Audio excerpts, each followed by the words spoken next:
kami ng ilang mga oras. Umaga kami umalis hanggang sa narating namin ang paanan ng bundok na tinutukoy namin dito na pinaglulunggaan ni Alo ng Baliw. Diyan po, Lola.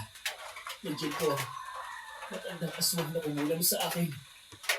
Kung gano'n ay tapusin na natin ang sumpa mo. Handa ka na bang patayin siya, iho? Handa na po. Gusto ko na pong matigil ang sumpa na ito. Sa totoo lang, hindi ko pa rin malaman sa sarili ko kung bakit ako nandoon. Bakit ako isinama ni Lola? Delikado ang nangyayari. Nasisiguro ko. Pero ganun pa man nandoon ako.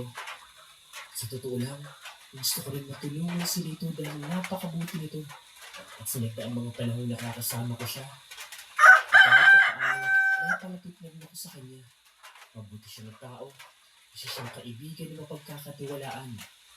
At hindi nararapat sa kanya ang sinapit ng ganoon. Alas 6 ng gabi nang makaakit kami sa itaas ng bundok.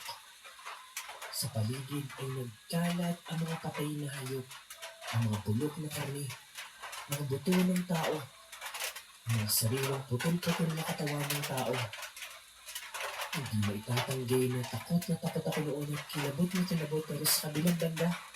Kasama ko naman yung lola ko, si Lito, na alam kong hindi ako papabayaan.